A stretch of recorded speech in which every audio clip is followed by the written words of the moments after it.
All right, good morning, everyone, and welcome to the March 13th Policy and Equity Committee meeting for the Cincinnati Public Schools. We're going to start with a round of introductions. Maybe if we could start with Rob and then go around our horseshoe in this direction. Yeah, of course, of course. Yeah, hi. If you'd like to, Rob Wilson, technician, if you'd like to speak during the speaking of the public session, click the hand icon and we'll invite you over and ask you your name and your affiliation to the district.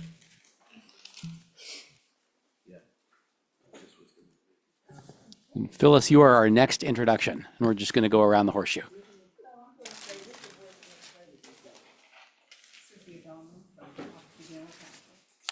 Beta Manuel, grandparent, Excel Cincinnati. Sabrina McGee, parent, and Excel Cincinnati. Carrie Armbruster, board member. Ben Lindy, board member. Kareem Moffett, board member. Shauna Murphy, superintendent. Dan Hoyne, General Counsel. Stephanie Scott, assistant general counsel. Liz Martin, assistant treasurer and controller. Jeremy Gullihue, Chief Information Officer. Julie Sellers, Cincinnati Federation of Teachers. Michelle Dunn, Cincinnati Federation of Teachers. Okay, good morning, everybody. We have do we get everybody? Miss anyone? We're good. Okay. We have a packed agenda this morning, so we're going to get started in just a second. Just to give people an overview of what we have on here today, alcohol waiver requests come before the policy committee. They're usually fairly quick, and so we have that up top.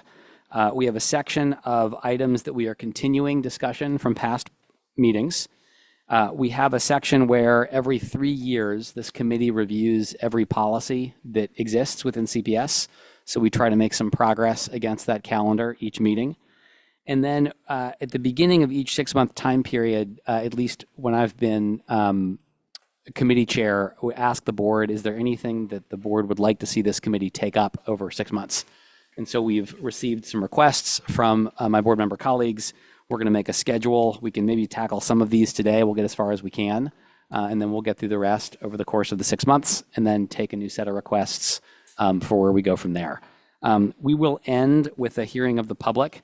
I will just say that if people came to speak on a particular item, there's no reason we can't have people speak as we cover that item, but we'll also have time at the end if people have other things that we don't get to. Standing commitment to get in and out in 2 hours, so we're going to end at 11:30. We're going to get as much done as we can and excited that people can be here. So with that, Rob, maybe we can invite our guests from Westwood Works, or I don't know, Dan, if you want to. Dan, is there anything we need to say about just what the alcohol waiver policy is or how it works? Yes. The board's general rule or general policy on alcohol is that it may not be served on school premises. When a group has interest in holding an event that would include the sale or serving of alcohol, they come to the policy committee to explain the event. It would go on to the full board for full board approval. So I think there's a group this morning from Montessori. Westwood Works. Westwood, yes. No problem. So we'll invite them in just 10 seconds. I have some snacks this morning that come from Cafe Alma. They are some mini muffins and a divided piece of banana bread. So I'm going to send them this way.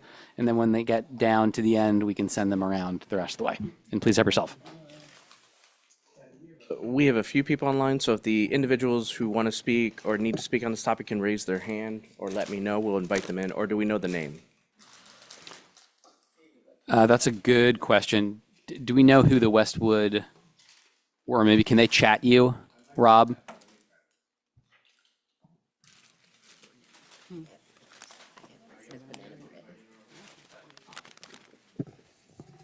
Stephanie, I'm sending you an invite now to join us.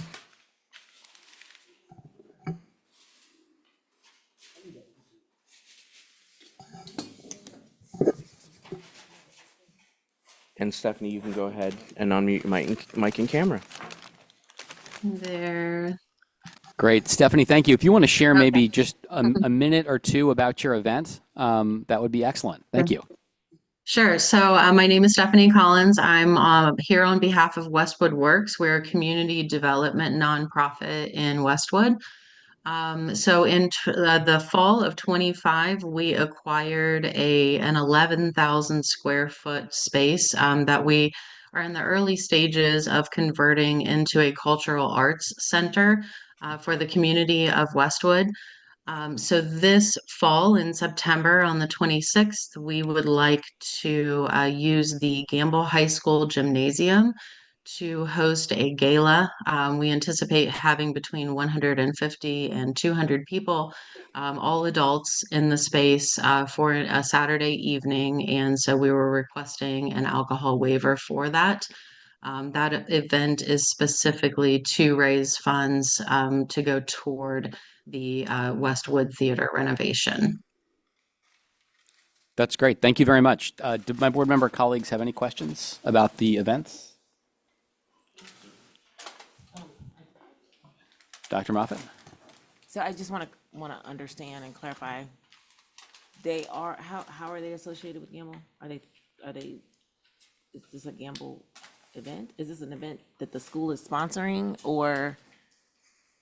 So we're just really low on venues for this large of a number of people in Westwood. We've been a community partner with Gamble for a long time. We have a mini grant program that has benefited both Gamble High School and Gamble Montessori Elementary over the last few years. We just completed a project on Gamble Elementary's campus, a beautification project with Safe and Clean. So we've been very involved with both of the Gambles. And so when we spoke to Principal Greco, he was happy to offer the gym as a space, but just said that I would need to come in front of the board to request permission for the alcohol portion. Okay, I was just trying to see if this was tied to the school in any, Rob, you're like moving around and out the way. If this was tied to the school, it wasn't a criticism, just a question. Sure. So thank you for doing all that you do. Of course, yeah, and thank you too. It's not tied to the school specifically, but it is just to raise funds for the project to bring the Cultural Arts Center. We need about several $1 million, let's say, for that project. So we have a fundraising goal of 50,000 for this specific event, and then we'll be going to the community after that. So. Okay, thank you. Great. Any objection to including this in our next consent agenda for approval? No. Hearing none. Okay, we can then, Phyllis, put this through in our next available consent agenda for a business meeting. Thank you, Stephanie. We hope you have a wonderful event. Thank you for your time. Thank you. We're going to move next to item 3 on our agenda, which is continued discussion of Senate Bill 311. Yeah, and for this, we had a discussion about this at the last board meeting. We went through some of the provisions. This is the proposed state legislation that would change a number of issues, including how we sell and dispose of real property. Glad to answer any questions, but we had we did a more fulsome discussion at the last board meeting on this topic.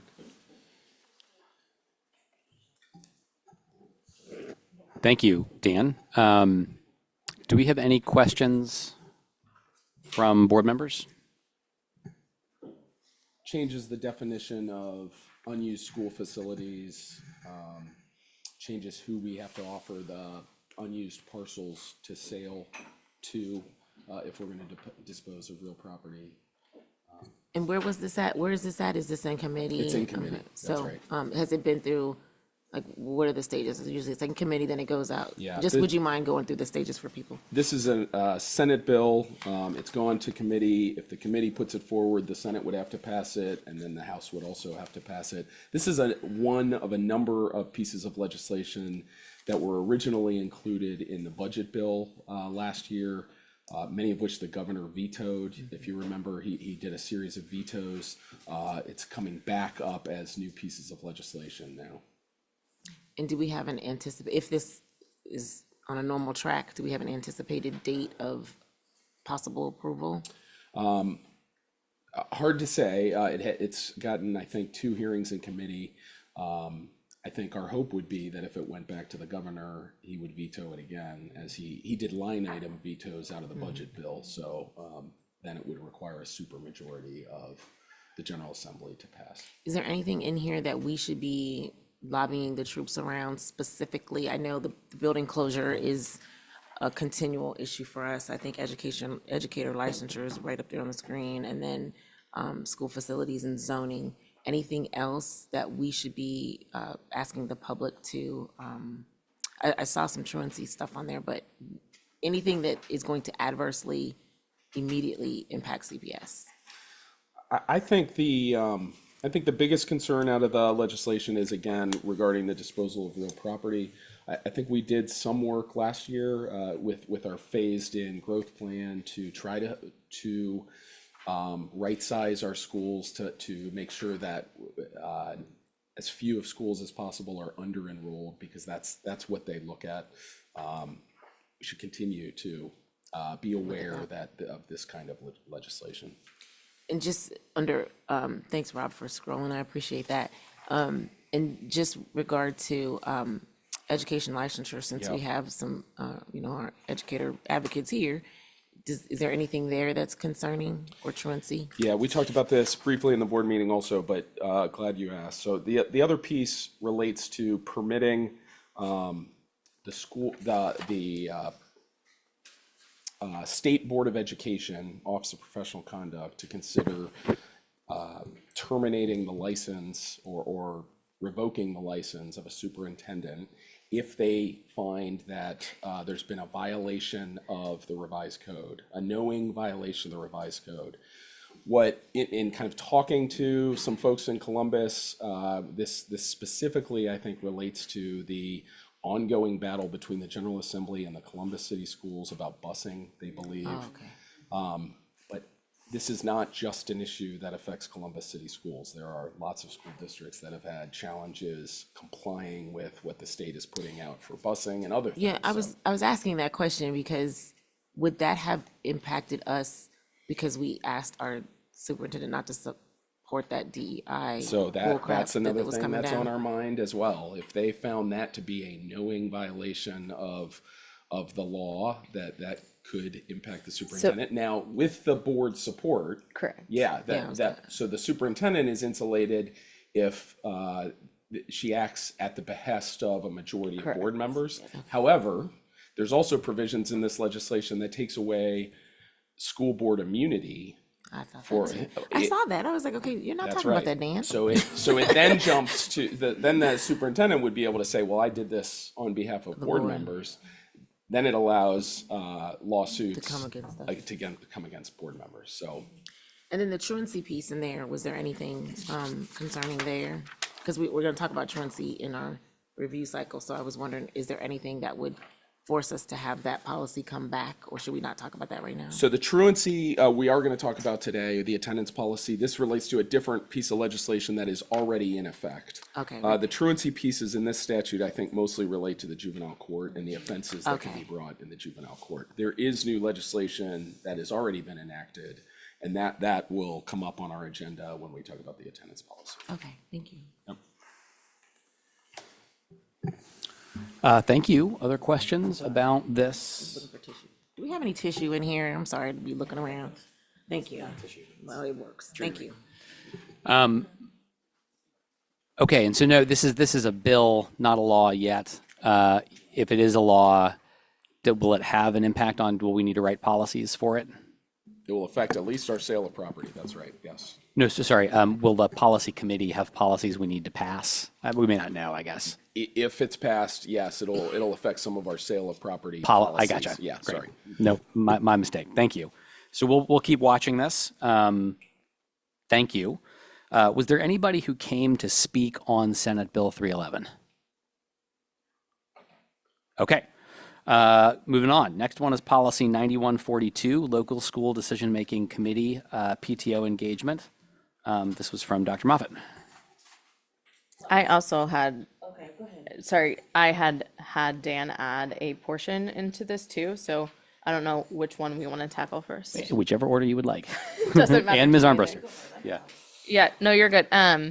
So during my experiences with CPS and talking with community members, it got brought up that our LSDMCs have the impact of interviewing and having a recommendation for the hiring of leadership in the school, but then don't really have any formal feedback process for that leadership after they're in place. And so, I remember this. yeah, so I asked Dan to see if we could put in place some sort of reporting process for LSDMCs to be able to report back to the district on the school climate annually. So that's what the language in here states. I'm happy to read it. And if you want to scroll down, it's the red portion on the, but it says the LSDMC shall provide written feedback to the district on an annual basis. The LSDMC chair, in consultation with the LSDMC, shall provide a summary of the LSDMC's activities during the preceding year, whether the LSDMC held regular and purposeful meetings, the principal's engagement with the LSDMC, and any recommendations to the district with respect to the school. The feedback shall be submitted in a form provided to the district by the chair no later than June 1st of each school year.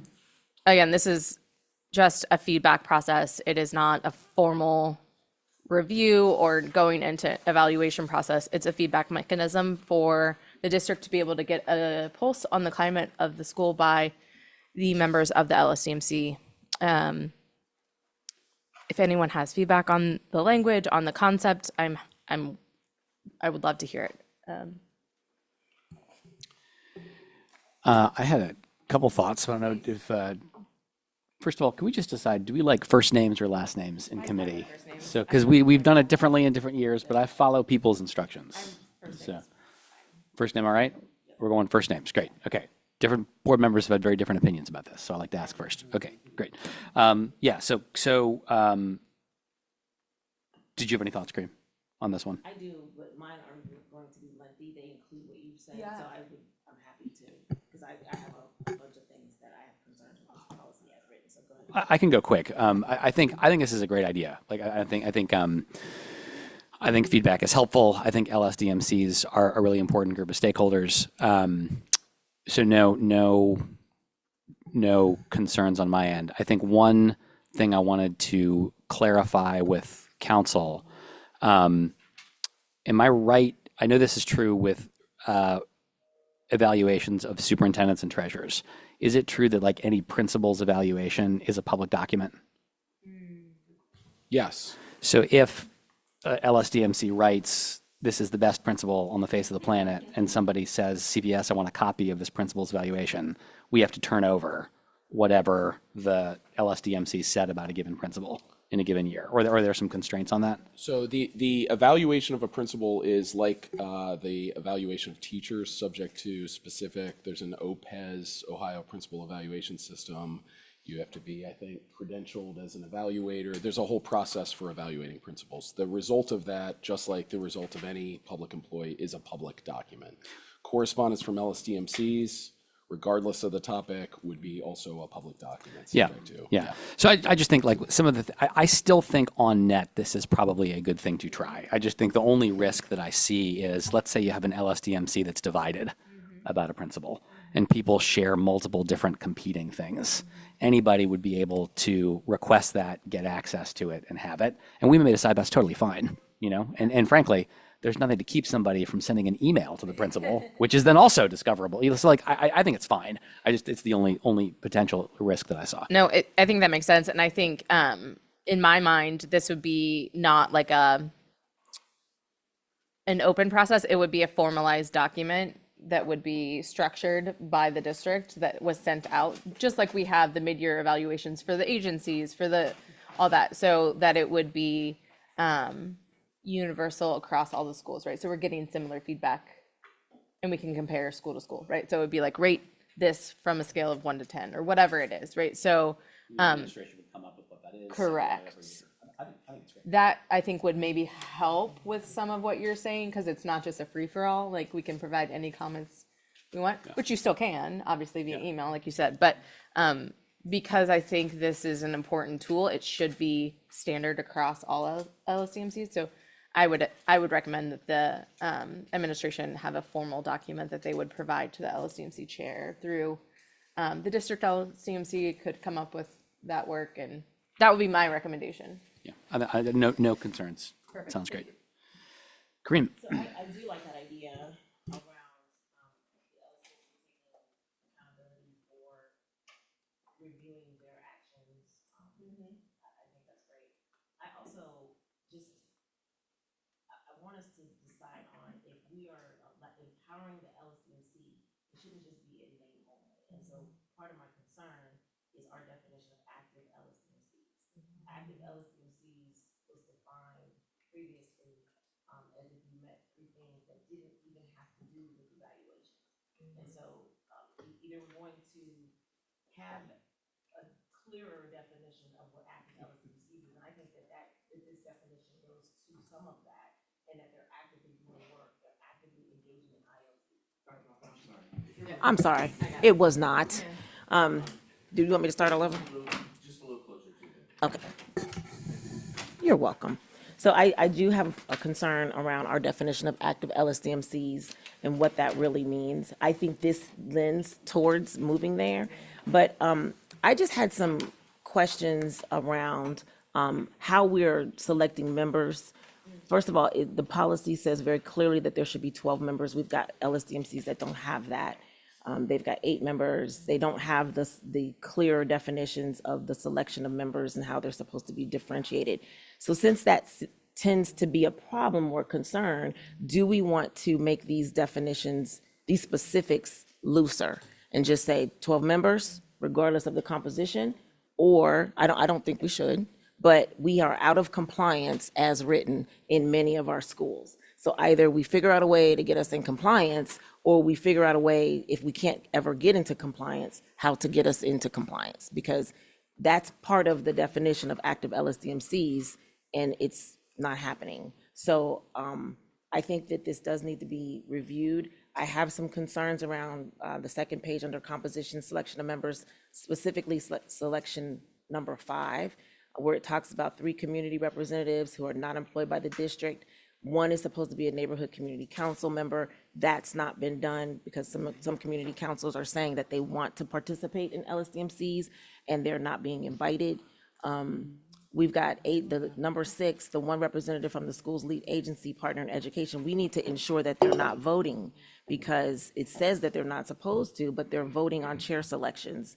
And I know we have one school specifically where that community partner in education is the chair, which in my mind invoked the conflict of interest policy, because they're paying for a position at that school, and that should just not be happening.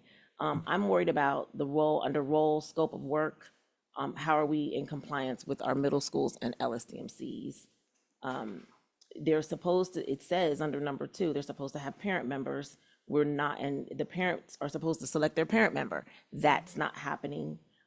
Again, that goes to the definition of active. The definition of active had very little to do with the composition and the role of work and the scope of work as defined in the policy.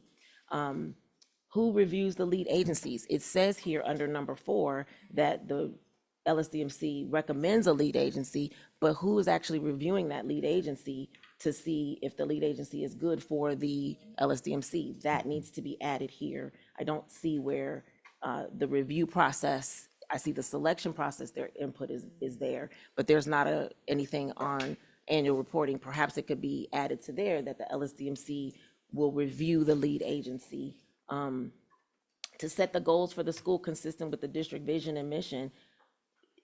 Is that happening? That should also be defined as part of active LSDMCs, and I don't see that. So I'm just kind of concerned. I also, the meetings, it's very difficult for some of the community members to find meetings that should be published under Ohio Revised Code. The public, we have all this stuff that's public information, yet we as a district need to have one space where the community can find out where all LSDMC meetings are. So I don't know if that's to put it on the website, but it should not be that people are trying to run around here to different schools and find out when meetings are. That's not, it's really, to me, it's not written in the policy, but it says the dates, times, and locations of all meetings shall be publicly posted using methods determined by the LSDMC.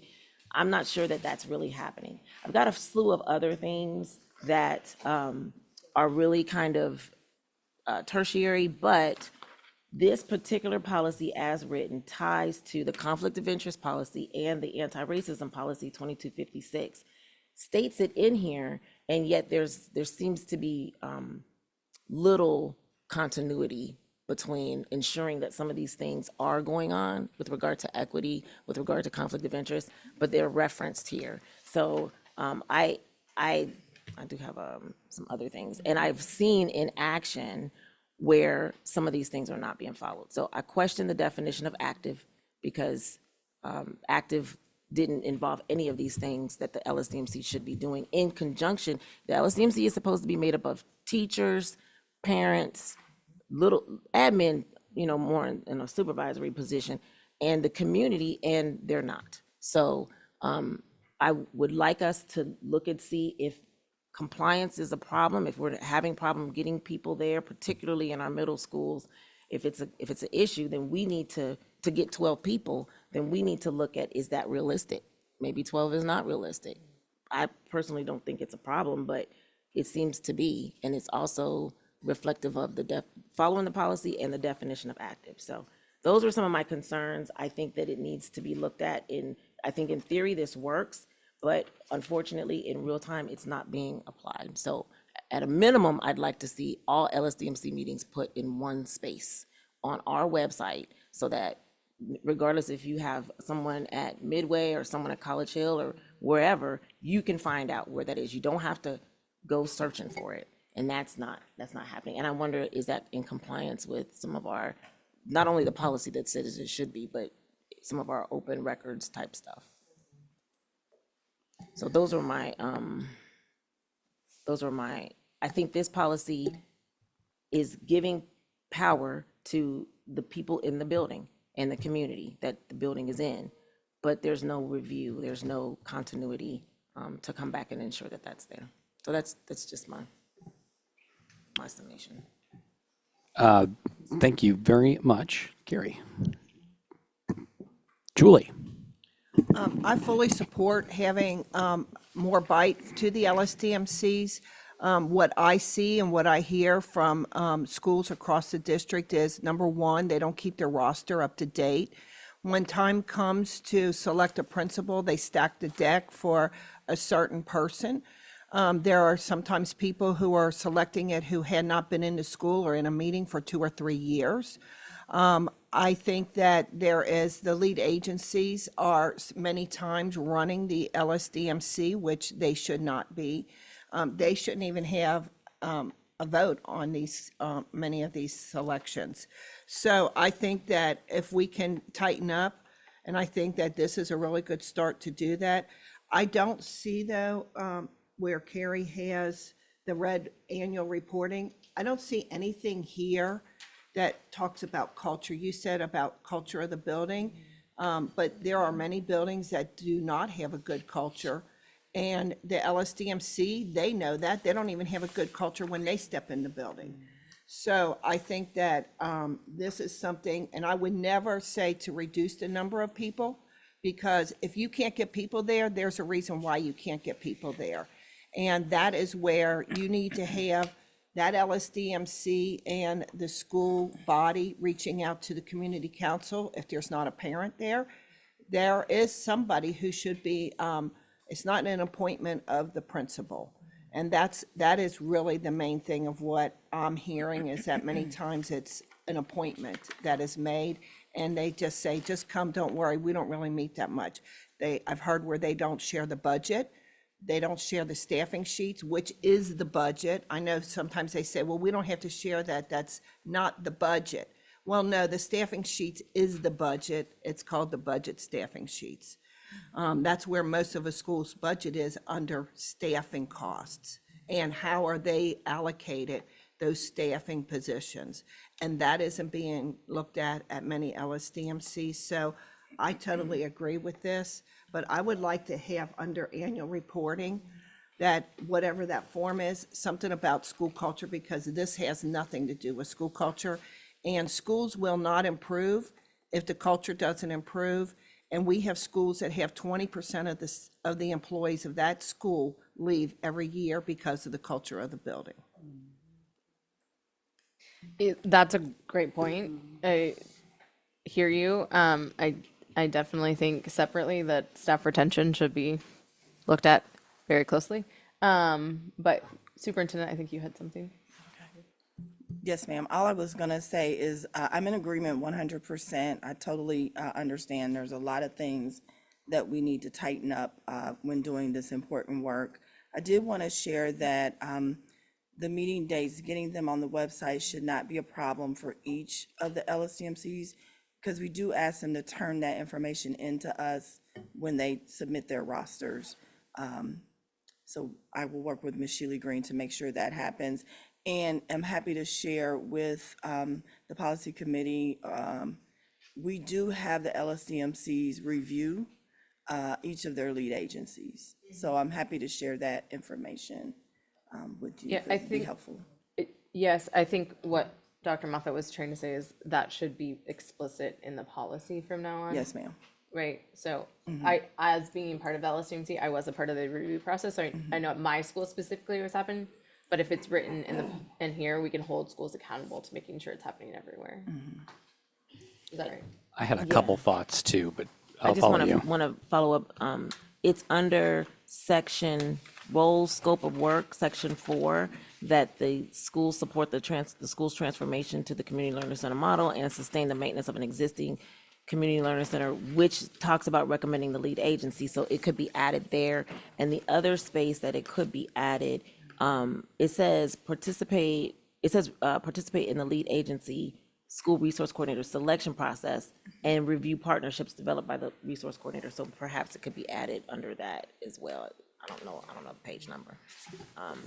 15, 16, but I don't have page numbers on here. So there are spaces where we tell them to do stuff, but then we don't follow back up with who's accountable for that. And I don't know if they are being told that.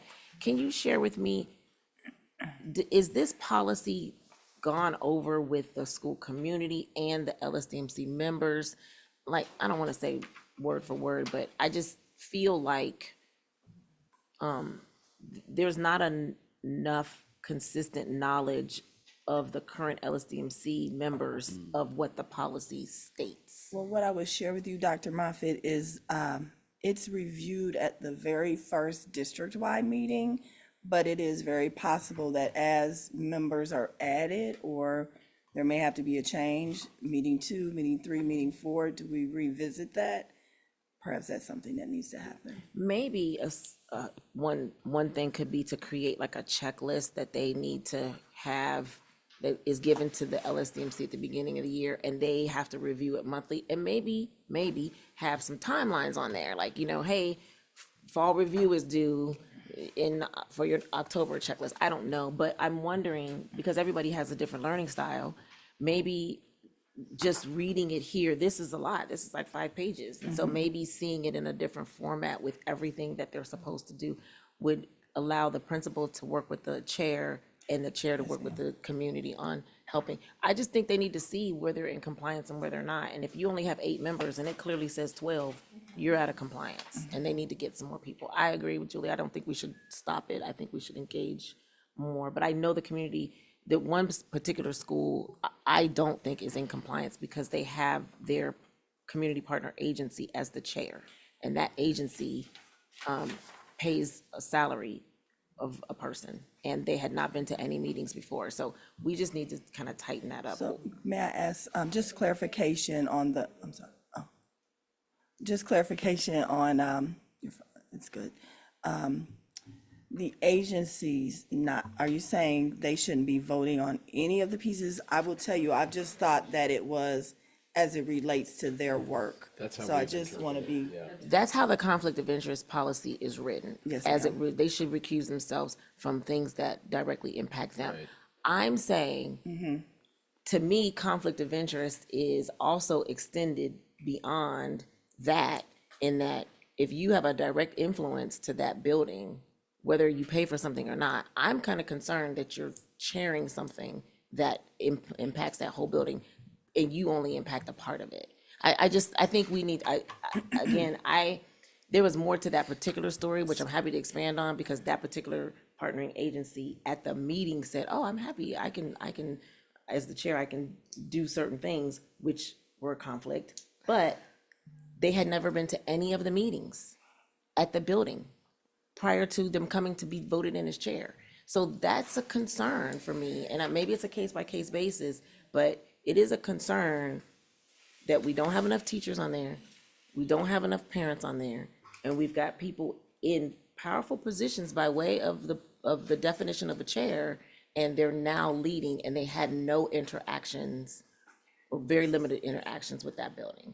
So I'm happy to stay with the letter of the law of a conflict, but I do think that there's an inference of a bigger conflict than just what's written, and I'm only gonna be voting on this. So I don't want to get caught there as much as I wanna, I'm not gonna get caught on what a partner in education is doing when you don't even have 12 people on your LSDMC. To me, the problem is bigger, that you're out of compliance on a broader level than just the partner being a chair.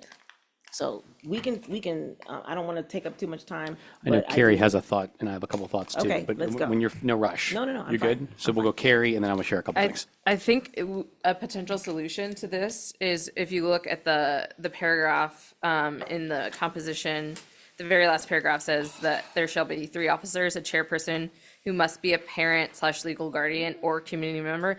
I read that to say that it must be from category 1 and category 5. So I think if we explicitly say in there, like in parentheses, category 1, category 5, it would then help with that, because that's how I read it and interpret it. And I think if we just reiterate that, it might solve some of that chairperson complication. I read it, just for clarity, I read that way as well. Yeah. But that still happened. No, That I Number agree. 6 got it. So Yeah. it just, again, I'm concerned about clarity from us to be able to give that to the community.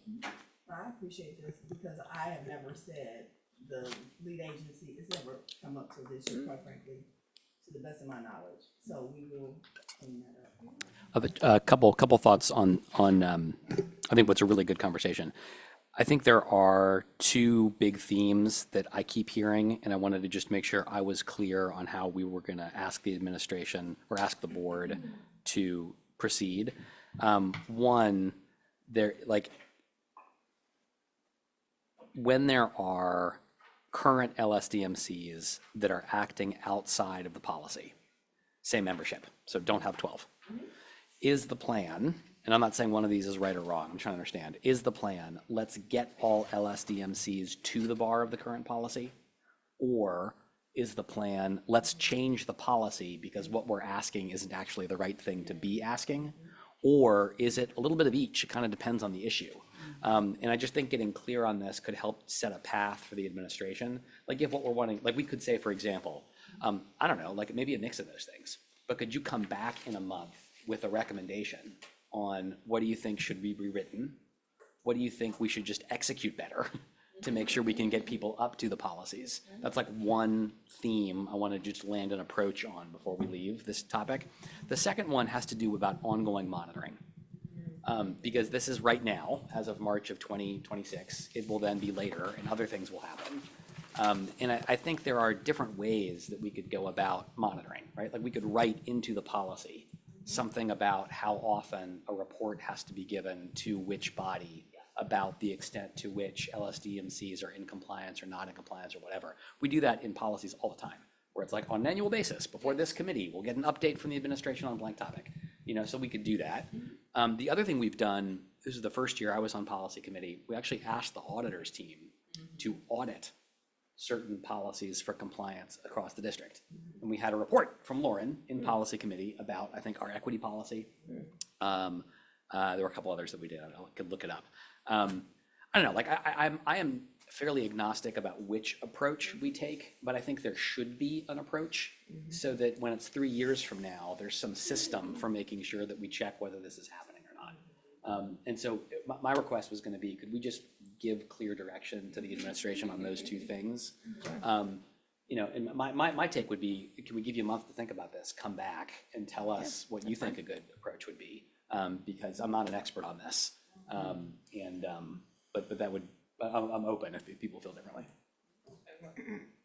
I'm fine with that. Take some time. You've now heard my, my soliloquy about it, so I'm fine with taking some time. But I do think that, what I don't want to happen is the recommendation be, oh, there's just two things that need to be, there's a lot of stuff that needs to be here. And so I want to have an open and transparent conversation in reality, not in theory, about what is happening.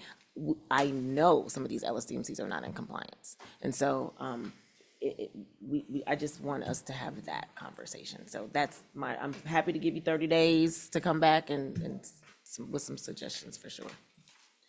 Let's hear from just a quick reaction from either the superintendent or Dan, and then we'll get Julie. Go ahead. My immediate thought is, I want to work towards bringing everyone up to the policy. Rather with than change it. adjustments. But I will take it back to the group to have a discussion to bring, I do believe it should be 12 members, equal voice, all of those things. So I've taken notes. That Great. would be my immediate response to you, but thank you for the 30 days. And my only comment is just to underline that point about whether the board thinks the community rep should be voting or not. Because we talk about 12 members, but there's 13 listed if you include the community rep. So that's already kind of an ambiguity. You mean agency rep, just to be clear. Sorry, excuse No, me. I just want to make sure. Agency rep, the 13, the category 6, that's right. And I think we have always been clear that if it's about the lead agency, they must recuse themselves. I think your point is there may be other decisions that go beyond just what the choice that could, and I hear that. And there's ways to address that. The board could say they're an ex officio member. They may participate in the meetings, but they don't get a vote. But I'd rather we be clear about that, because what I don't think is fair is saying to them, yeah, you can vote on this, and then after the fact saying like, there may be a conflict there. So we should just have clarity, are they a voting member or not? And that would be helpful, I think, because, especially because it says there's 12 members, and if you count them, there's the 12 plus the community rep. Or the, no again, ambiguity the lead in this. agency rep, yes. Okay.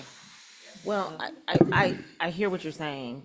Voting and being the chair to me are two different things. Yeah, So- I agree with your point on they should come from 5 or 1. Right, but are you saying, because it says here that the lead agency doesn't vote, are you saying, it says that further down? No, it doesn't say that. It says they, as long as they recuse themselves when there is a conflict of interest due to any contract relationship. And so our position on that is they're a voting member with respect to everything except for, the votes about the lead agency. But if that's not the board's position, I'd rather be very clear about that in the policy. So just something to think about and maybe let us know. Yeah. Yeah, Julie. The other thing that I think that you have to really think about and consider is that many of the lead agencies who have hired the resource coordinators, there isn't like a universal expectation for those lead agencies. That should be coming from like a recommendation from ILT to the LSDMC of, we need these services. And that it should be on to the lead agency and the resource coordinator to bring in those services that are necessary for that school. Every school doesn't need the cookie cutter of support, but every school should have a list of what is it that our school and our students need in order for our school to make gains and be successful.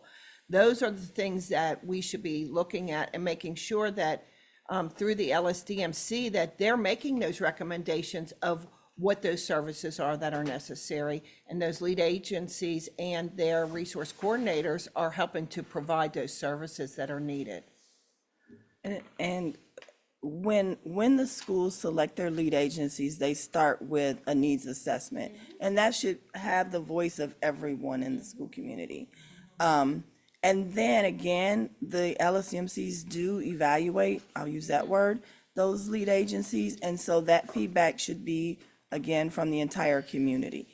If we do get all of those turned into us, if we feel like that's not happening as accurately as possible, we'll definitely take a look at that piece. But I agree with you, Julie, but there are pieces in place to make that happen, but doesn't mean there's not room to It's, tighten yeah, it.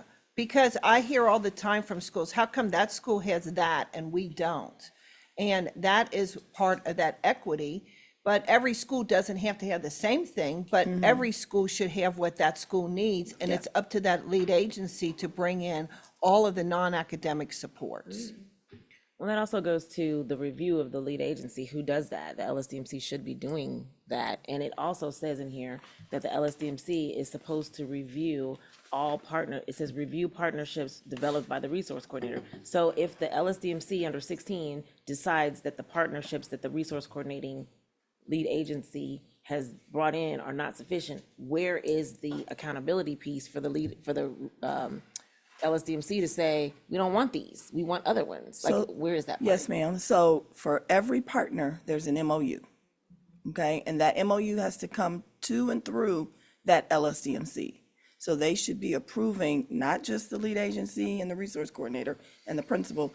The LSDMCs should be approving all of those partnerships and be a part of how that MOU is written. What are the school's responsibilities, expectations? What are we asking this partner to do? Those, So if you, that's theory. Mm-hmm. So if you have an LSDMC that's not in compliance, or that's not even really active, who's reviewing that? so The we'll principal? review that. No, it should be the LSDMC. But all of these pieces you're suggesting need to be reviewed, we will. Yeah, okay. Carrie, last thought? No, I was just going to say thank you. I would appreciate your consideration on all of this and coming back to us with updated potential language, updated potential execution on what we do in district LSDMCs and providing guidance. And can I just, on the second of the two issues that I was raising about how do we monitor long-term, in an effort to keep things simple, like my recommendation, I'm open to different perspectives, would be that in what they come back with, they recommend a paragraph or a sentence that has some kind of monitoring timeline and who the addressee of that monitoring would be. And I think some in some way for the board to get visibility into that, right? I agree. Yeah. Is that clear? Yes. Doable? Yes. Okay. Anybody else come to talk about LSDMCs? No. All right. Phyllis, can we just get this on the agenda for next? It's probably already on there, but for the next for the April installment of our policy committee meeting. Okay, so we are on continued discussions. Item 3, we're moving on to the third bullet, which is our draft general counsel policy. I wanted to start this discussion by thanking Kareem for reaching out to OSBA and getting us a second model. And so people should see on board docs, Rob, maybe if you can flip that up for a second. We looked last couple times at this model policy from school board partners. We also now have a model policy from OSBA. I also reached out to the Council of Great City Schools.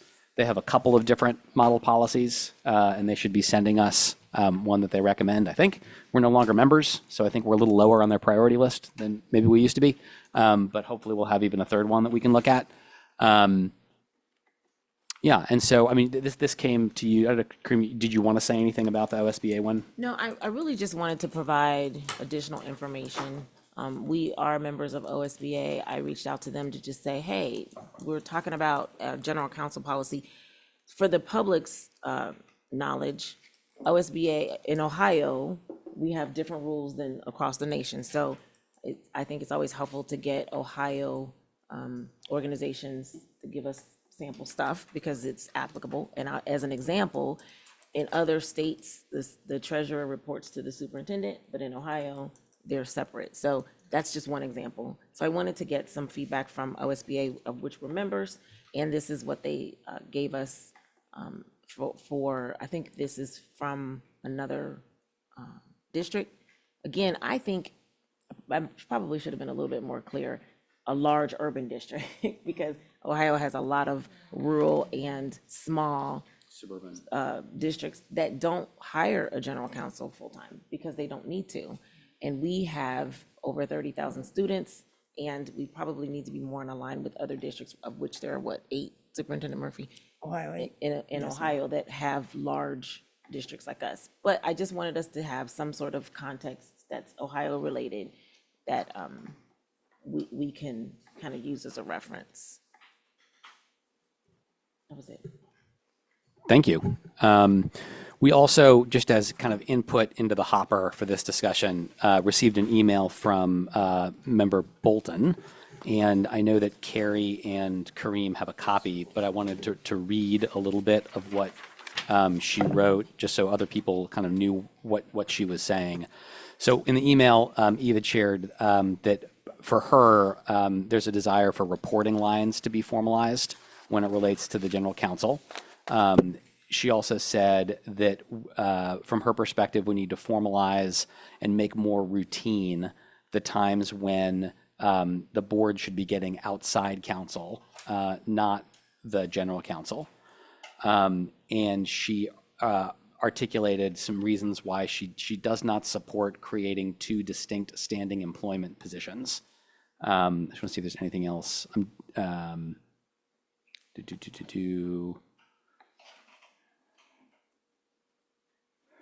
I think those are the most important parts of what she said. If I missed something, my colleagues will correct me because they have the email also.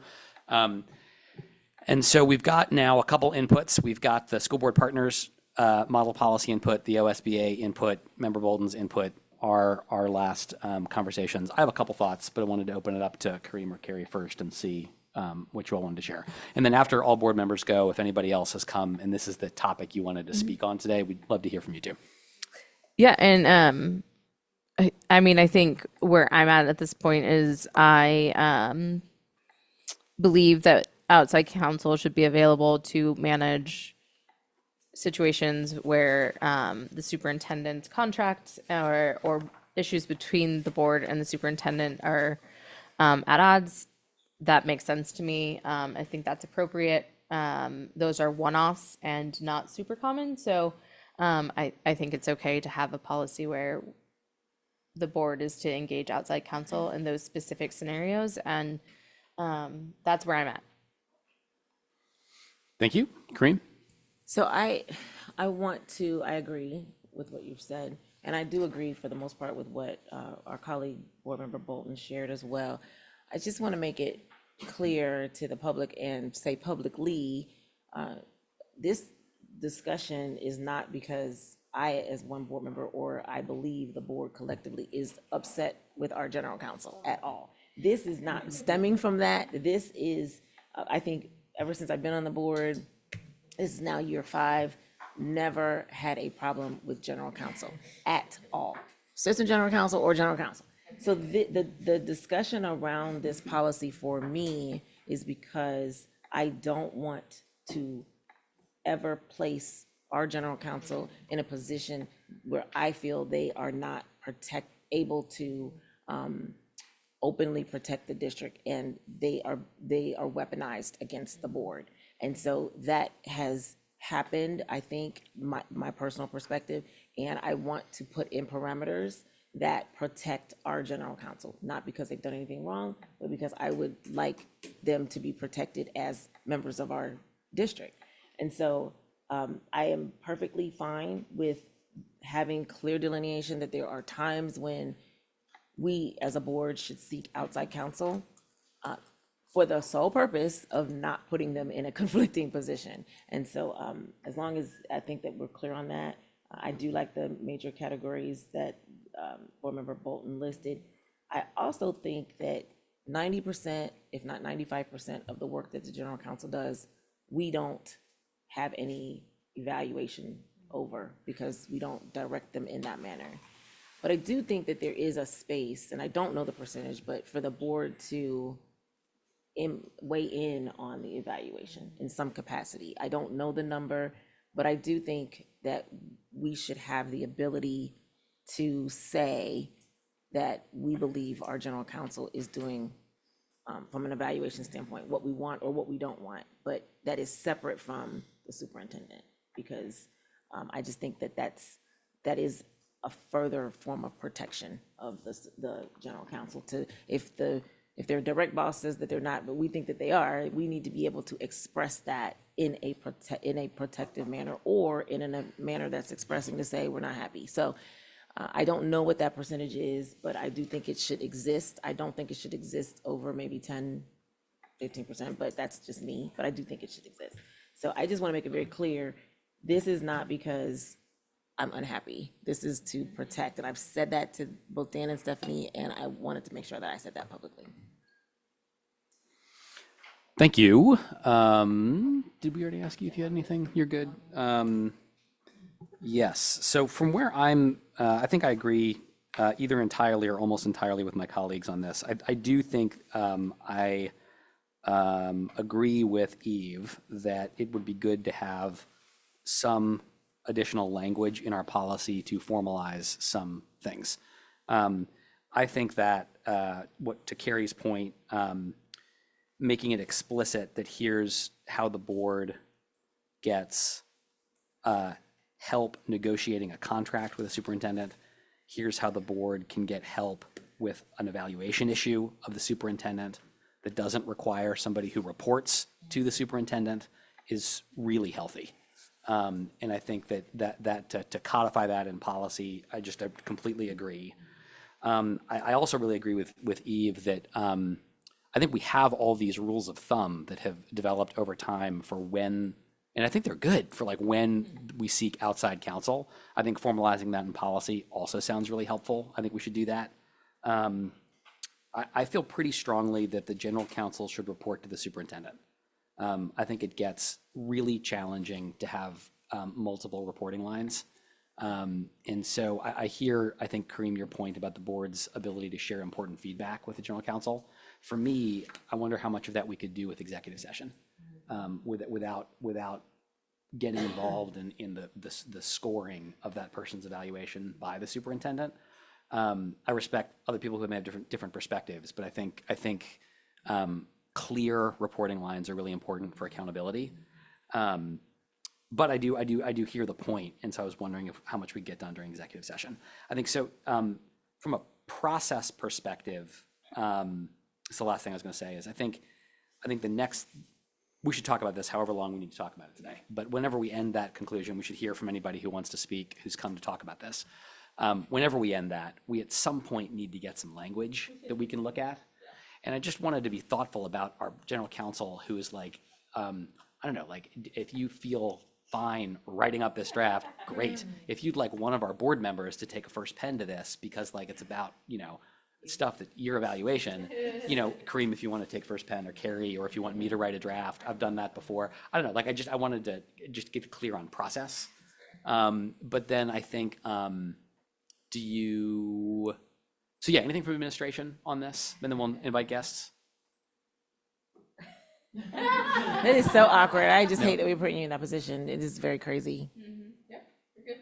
Work at the direction of the board. I mean, if you would like us to put it together, that's fine. If a board member would like to put it together, that's fine too. We really, we work at the pleasure of the board. I'm happy. Well, let's I'm hear happy from- to work with the general counsel on that. How about we do That's that? great. Because I've already talked to you guys, so I'm happy to work with that. I think it's awkward. So then, like, we'll come back to next steps in 1 second. But is there anybody who came to the meeting today to talk about general counsel policy? Yeah, Julie. All of this with using the policy from this outside group, I had a lot of concerns with. It sounds in their policy like there is a district legal counsel and a board legal counsel.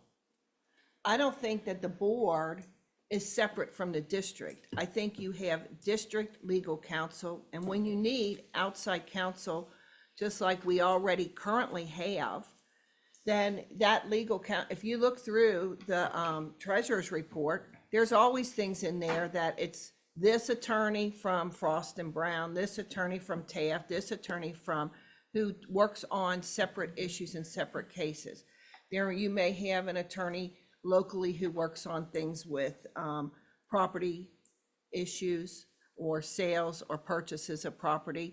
But when you look at this model policy, it says, no, the other one, OSBA, it looks like it's just a small little template, but when you click at the bottom of the OSBA, it clicks you right into all of the Ohio Revised Code. This group doesn't do anything with Ohio Revised Code. And so I don't see, I don't see how the board is thinking that they're separate from the district. I think the legal counsel should be the district's legal counsel, which represents you and us. I don't see where you should be having your own separate attorney, separate from the district, which could create a huge division. And then the district doesn't have any control over what's happening with policy, which I think is what some people want. They want to make policy that might not be the best thing for the district. And that's what's happening in other districts across the country. And if you look, there's like 10 urban districts that are being targeted to try to undermine them. We are not going to become Indianapolis. We are not going to become Denver. We are not going to become New Orleans. Those are all failed experiments, and they have no public schools left in their cities that are viable. We have teachers who have worked in those other cities when those types of things came up, and they said that there was a mass exodus of teachers and the districts will never recover from what was happening. So sometimes the pathway that sometimes people are going down, they don't even understand where that pathway is going to end them. And so we've already worked with Ed Trust, and that was Patrick Harrell. I don't know if Kareem was on the board at that time when Patrick Harrell was in the district, but they've already been in Cincinnati. Cincinnati residents are paying the majority of our funding. We get very little from the state. And our local people support our schools. And to have board members say, we're not doing enough, to me sounds like, why are you even on the board when you're saying that the district isn't doing enough? Yeah, we do have to do more, but we have to have the money to do more. You can't expect more with less. That just doesn't happen. We can be as innovative as we want, but that's still not going to get us to where we need to be. We haven't had a penny increase since 2016. Not one penny. But yet, what is the inflationary dollars of that money from 2016? And in 2016, because we had to give money to the preschool promise, we needed more money in 2016. You cannot do more with less and think that we're servicing kids. And to say, well, charters will come and take over, that's not going to be the issue or the answer either. So I don't really see this policy here as the policy that should be the model policy for our district, especially when you get down to the primary duties of the board council. Board council should not be look at all of the things here that they want as separate from the district. I don't get it. So Good. my understanding is we're not considering that at this point. What we've discussed is having our own policy that is simply adjusting to make explicit when the board needs to have outside counsel when dealing with superintendent issues. That's my understanding of what's happening. That's correct. We were exploring what was happening in other areas. That's why this came into this policy committee. But I personally am not considering adopting this language. So Kareem? I think that, and I'm so glad we're kind of talking about this because it has gone and grown further than it has ever intended. The attack on the school board partners because they submitted this was very, very, it wasn't existent in our mind as one board member in my mind to even use this policy as written. And so I think it is very responsible for board members to seek out outside guidance and outside resources when trying to make a policy that impacts 30,000+ kids. And so to me, due diligence is to put an all call out and to say, hey, I'm going to cast the net. Anybody and everybody that has something that relates to what we're talking about, submit it. That is what I think the intention of this submission was. It was to request information in relatively in a timely manner from a resource that, quite frankly, 4 of us have been involved with. I reached out to OSBA. Ben has also reached out to other agencies. to say that we were talking about this and then to publicly say this is exactly where we're going, and then to kind of defame some board members for even reaching out, I think is just very, it's unfair. And so I'm going to go back and say, this particular policy from this particular agency is dealing with districts across the nation who have different reporting structures than the state of Ohio. It was really just a reference, and I hope that the conversation is open enough that we can kind of talk about it so that we don't get off on tangential things that were never the intention in the first place. It was never the intention to use this as written. It was always the intention to seek out information from other people that find themselves in similar situations and use it as a resource. And that is exactly what I did when I looked at it. And if we go back to the meeting where they actually spoke, and they only spoke at one meeting, if you go back to that meeting, it was very clear that they had a culmination from multiple districts across the nation. And it was also mentioned that Ohio has specifics that are different than what's here. They took a multitude of districts and came up with that. It doesn't relate to us. And so, again, I don't think it's irresponsible for us to seek out information, nor do I have an intention to dismantle public education the way it is right now. I don't have that intention. And so I will say there are things here that don't relate. That's why we went on to the next one, which was OSBA, which is more relevant. And to your point, it cites Ohio Revised Code, which is specific to Ohio where we reside currently.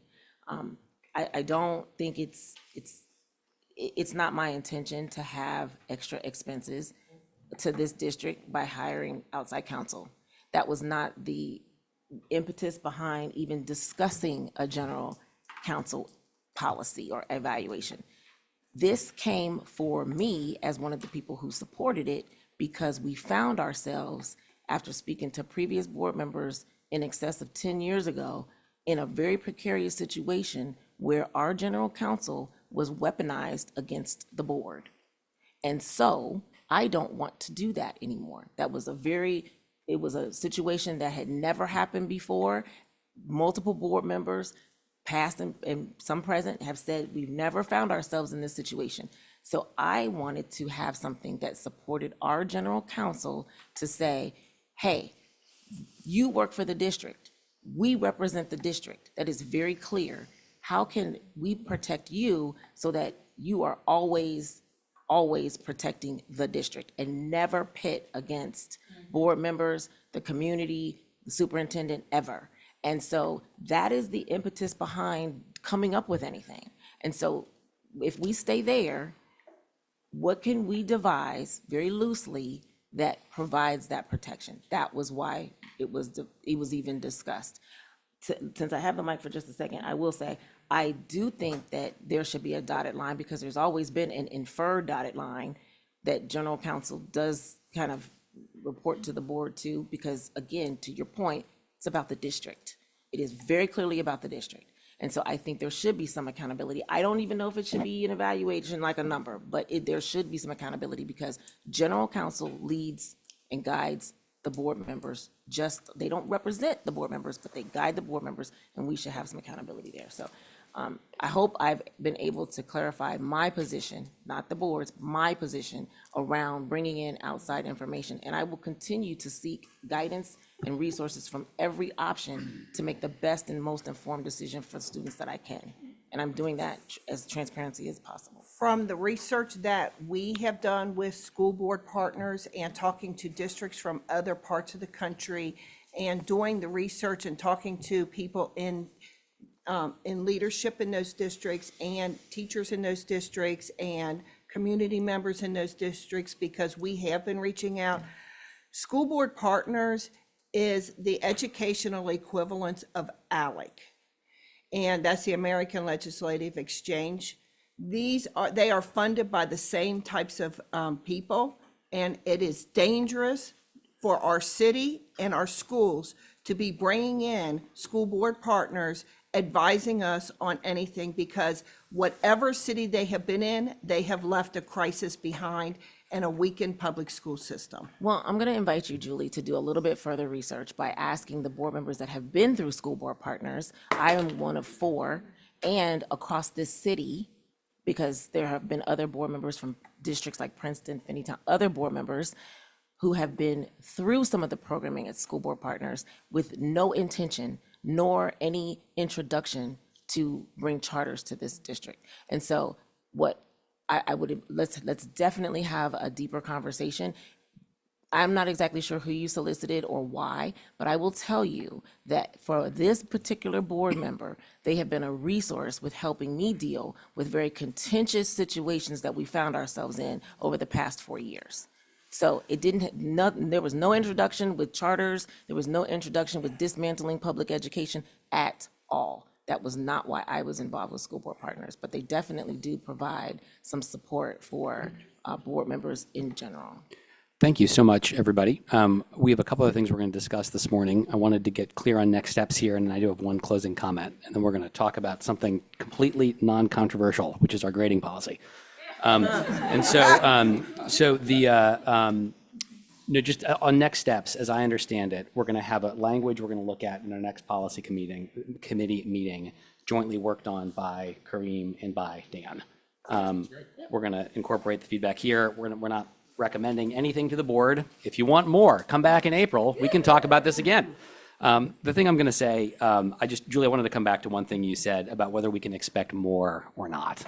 I think you and I are going to disagree on this. And so I'm not trying to convince you to change your mind. This is more for anybody else who is listening. I want to be clear about my position. What I heard Julie say was you can't expect more with less, or you can't expect more until we have more money. And I just wanted to say for the record, I completely disagree with that statement. I think the kids and families who are in CPS need us to do more, and I think we can. The best example I would give is not from outside Cincinnati, but is from within Cincinnati Public Schools, and it's Hayes Porter. If you look at Hayes Porter for a minute, they have 98.3% of their students are economically disadvantaged. 91% of the third graders in Hayes Porter passed the third grade reading test last year. The district average is 55.7% and is lower on the economically disadvantaged number than Hayes Porter is. I don't think that means it's easy. I don't think that means we don't make mistakes as board members or as administrators or as teachers or as parents. I think there are a lot of ways that we can get better. But the minute that we say we can't do better until somebody else fixes this problem for us is the moment I think that we have relinquished our responsibility as leaders for the school district. I expect nobody necessarily to agree with me. My point is just to be clear about why I ran for school board and what I'm going to do with the time that I have here. And so we're going to take a next topic, which is Policy 5421, which is about grading. And the assignment that came to the committee and that is before us today is to consider whether to recommend a change in the policy's language to the board that would change what happens in spring of 2026 from doing what the policy said and adding reading levels and math levels to the report card, or piloting that in some subset of schools. And so we have, I would like to, my sense is many folks would like to talk about this today. I want to hear first from board members, and then I want to hear from the administration. And then I want to invite anybody who came to talk about this topic and would like to share, can share. Can we hear, I think that we asked the administration to consider it and come back. Can we hear if they have any updates? Yeah, that's, if it's okay with the committee, that's fine. I will tell you, and then Jeremy, if he wants to add on, Dr. Smith, our deputy superintendent, is working with a team of people to bring a piece back that includes administrators, teachers, parents. Just for clarity, we have been operating as if we're moving forward until you tell us something different. Jeremy, do you want to add any detail? Just one quick thing and maybe a second at the will of the committee. The first being a little bit of framing for what a pilot would look like, or what a little bit of help in understanding what the report card process actually looks like. I'm going to simplify the buttons down, right? But in short, there's a template that exists for our report cards. That template, there's several different options, one for high school, one for elementary, et cetera. So what we would be looking at from an actual practical stance is creating a template that when the schools go and submit and finish report cards. Also important to note that most of our schools do not print physical report cards at this point. So really what we're talking about is issuing those final grades, which post them into Focus, and then often schools will notify parents and either send that through email or some other contact. But that process, when they do it, is just selecting a template to post those grades. So we would be able to create a template that includes the information we've discussed in relation to the policy, to where the schools could then select that template. So from a pilot standpoint, as we consider what that could look like, we could offer it as here is a template to do at a limited number of schools or all of the schools. It would be much more difficult to do it in any other capacity like that. Just don't frame. Thank you, Jeremy. Board members, Carrie, Kareem. I'll go last. I guess I just wanted to understand where we are in the process. When is it gonna roll out? Because we've added a couple things different, Yes, but when ma'am. is it scheduled to roll? So the original direction was this fourth quarter report card. That's what we were working towards. But then there had been questions along the way. Again, based on the original direction, we were working towards the fourth quarter report card. If there's something you want us to do differently, No, I guess I'm also confused, and again, Ben as the chair, help me. Why we would have to change the policy in order for the administration to do like a sample? I guess I'm confused why we couldn't just let them test it on their own without putting it formally in the policy that they're allowed to do a test. So do you have the policy up? Yeah. Rob, you've got this one. You're 2 steps ahead of me as usual. So in the second to last paragraph, it says the preceding 2 paragraphs, which is what talks about putting the reading levels and the math levels in the report card, will go into effect starting with the 26-27 school year. Okay. Though in 25-26, that's this year, the district will send this home on report cards at least once. Okay. And so that's the sentence we That's would what it need to is. change if we want the district to do something different. I got you. Okay, I understand now. It's a very reasonable question. Anything from you, Carrie? I don't think I have anything to add based on what I've provided in the last meeting, and so I'm just waiting to hear back. Great. Thank you. I think from my perspective, I would like to keep the policy as it's written. I've made these points in past meetings. I won't make them again here. But I think there is important information that parents deserve to have as quickly as possible. I think the pros of that dramatically outweigh the cons, which is why the policy committee unanimously recommended this policy back in the fall and why the board voted to approve it 6-1. I understand it's different. I understand that the support on the board from it is not 7-0, but it was 6-1. And we did follow the process. And I think this is important. I've shared all my points about my own experience with my son, about what the data says in the 3 schools that we've looked at a bunch of different times. And I think we should be trying to get this in the hands of parents as soon as possible. If that's any other comments from board members or from administration, would love to see if anybody came today to talk about this policy. I just want to ask about, we talked about an engagement group. What's the status of that? yes, ma'am, that's the group Dr. Oh, that's the Smith one that is, she's yes, running? ma'am. What has been the feedback from there? It should have teachers on it, parents There, on it? yeah, so we have teachers that Julie shared with us. I believe there are some members from We Excel participating, and yes. Do they it's- have any feedback now? I did, yes, still working. Next week. Okay. But that does mean that by the time we hit the April policy committee meeting, you all will have met. Yes. And we could. Yeah. Okay. Okay, anybody who is here from, I'm just gonna get a list. Rob, can you ask the online folks or you have one who's online, and then if you're here and would like to speak on this, would you raise your hand? So we got 1, 2, 3, 4. Anybody else? Okay. Maybe Rob, can we start online and then we'll work our way around? Bethany Weber, I'm gonna unmute your microphone.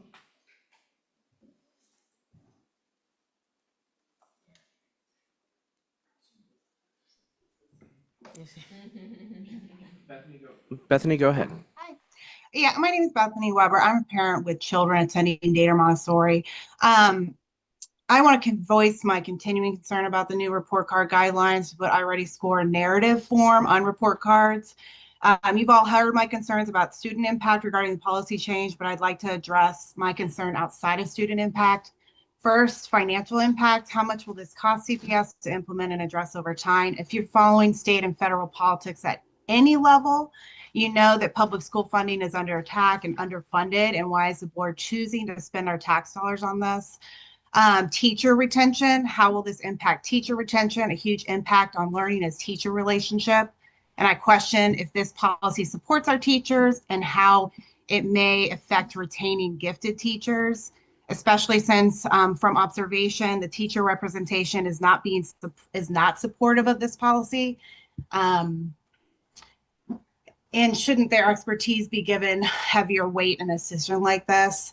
Accountability initially, how will families be supported after receiving this new information on the last report card right before school closes? Who can they reach out to over the summer? Who do they contact about this policy? And how will the board be doing this? For the future, what policy does the board have about garnering family feedback to policy changes that directly impact students and are being marketed as a family parent need? Seems like there should be a set amount of feedback or threshold before changes like this are made in the voice of a parent. Lastly, the board presented that this is a transparency issue and a main concern. I know, honey. And that parents and families need to see this information outside of a digital landscape. However, with the last committee meeting I attended, I know, honey, we had a board member that talked about a different policy and was questioning whether written information really worked. So I want to understand, does the board believe written information works or it doesn't work? Thank you for your time. Thank you very much. Rob, can you just remind me, do we usually use a timer or not? That's up policy. to the chair. We've been doing open session, but I'm happy to No, keep I time like for to do you. we normally. I was just Yep. blanked for a second. I can't remember. So, Yeah. so no Yeah. timer, but we'll start. Well, I think honestly, in the best interest of time, it is 10:53. Yep. So I think we need to, and this is not to stifle not one voice in here, but I do have a hard stop and I do want everyone to be able to speak. So I won't necessarily suggest a timer, but I will say being mindful of time. If it's okay with the chair, I'll start a 2-minute timer and then you can just, I'd like to. It's whatever the committee wants to do. So, like, if the committee wants to use a timer, it's great. I don't want any voice to feel stifled. Yeah. So and I let's try definitely it. don't Let's want try any it without. We're gonna conversation after that end I'm at anti-people. 11:30, and this is important. It's why it's on the agenda. I'm glad people came. I don't want people to be mad at me. But Policy I just has want- sometimes felt sleepy in the past to me, so not now, but that's Oh, we okay. are running with coffee now. Yeah. Okay, so we'll work. Anybody want to go first, and then we can just work our way around. Yeah, I'll go first. Okay. I do not mind. So as you know, my name is Tarina Boyd. I am a parent of a student at Data Montessori. Okay, I thought I was using my outside voice. So my daughter, she attends Data Montessori as well. And I'm just here to really just say is that it feels like, from my point of view, we're beating the horse down. Like, we're just dragging it out. It's being stalled. Our board has approved the policy. So can we push farther with that and just proceed? We have built a committee of parents, teachers, administrators, and so we're going to work to establish, we are all collectively, collaboratively working to establish a clear plan. I want to say it was a comment, I was just doodling, right? Trying to unclutter my brain last night. And it was a comment that said that the information is out there for parents to be able to pull up their child's grades, right? Some parents don't even know their child's ID to log into Focus, let alone understand the information that's in iReady to understand that. We're asking for once a year that the proficiency levels of reading and math is on report cards. Parents are looking at report cards. Just because your child is bringing home A's and B's doesn't mean they know their ABCs, excuse me. I am very I'm excited to have this, not only for my daughter, but for all of our students. Because you have to remember, from kindergarten to third grade, 71% of the students are not reading on level at all. So what type of intervention can we do collectively together right now? And I think this is a great start, and I'm gonna stop right there. If any- Thank you, Tarina. Other speakers, we can go in any order. Yeah, Michelle?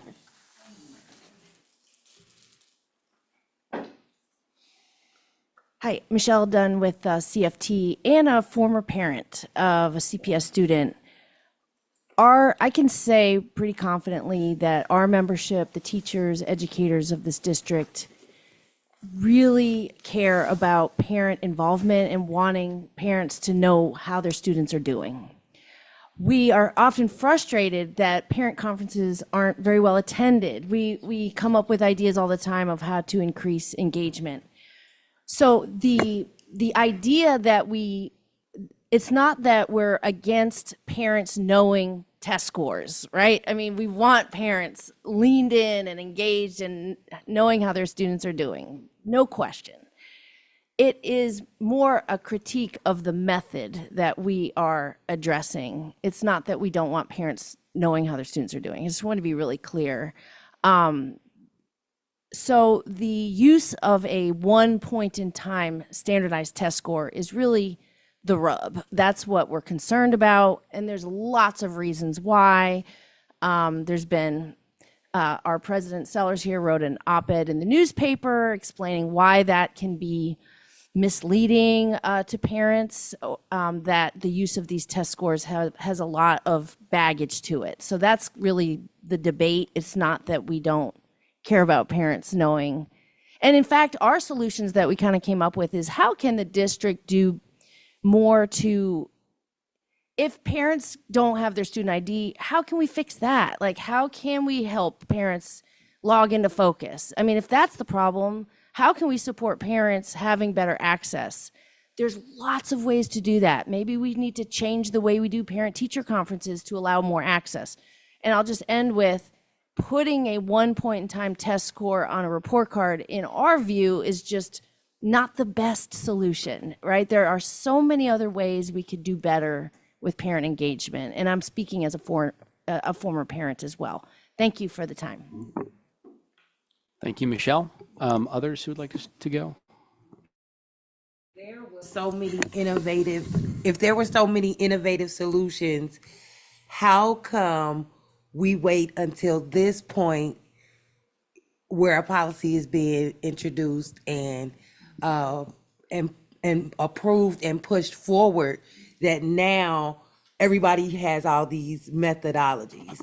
It's something simple. And I remember when the policy was getting introduced, I think it was sometime in the fall last year, teachers were talking about, when you said methodology, it just made me think of this teacher's point, and she said it might be more work. So is that the problem, or do you have another innovative solution now that this has been approved?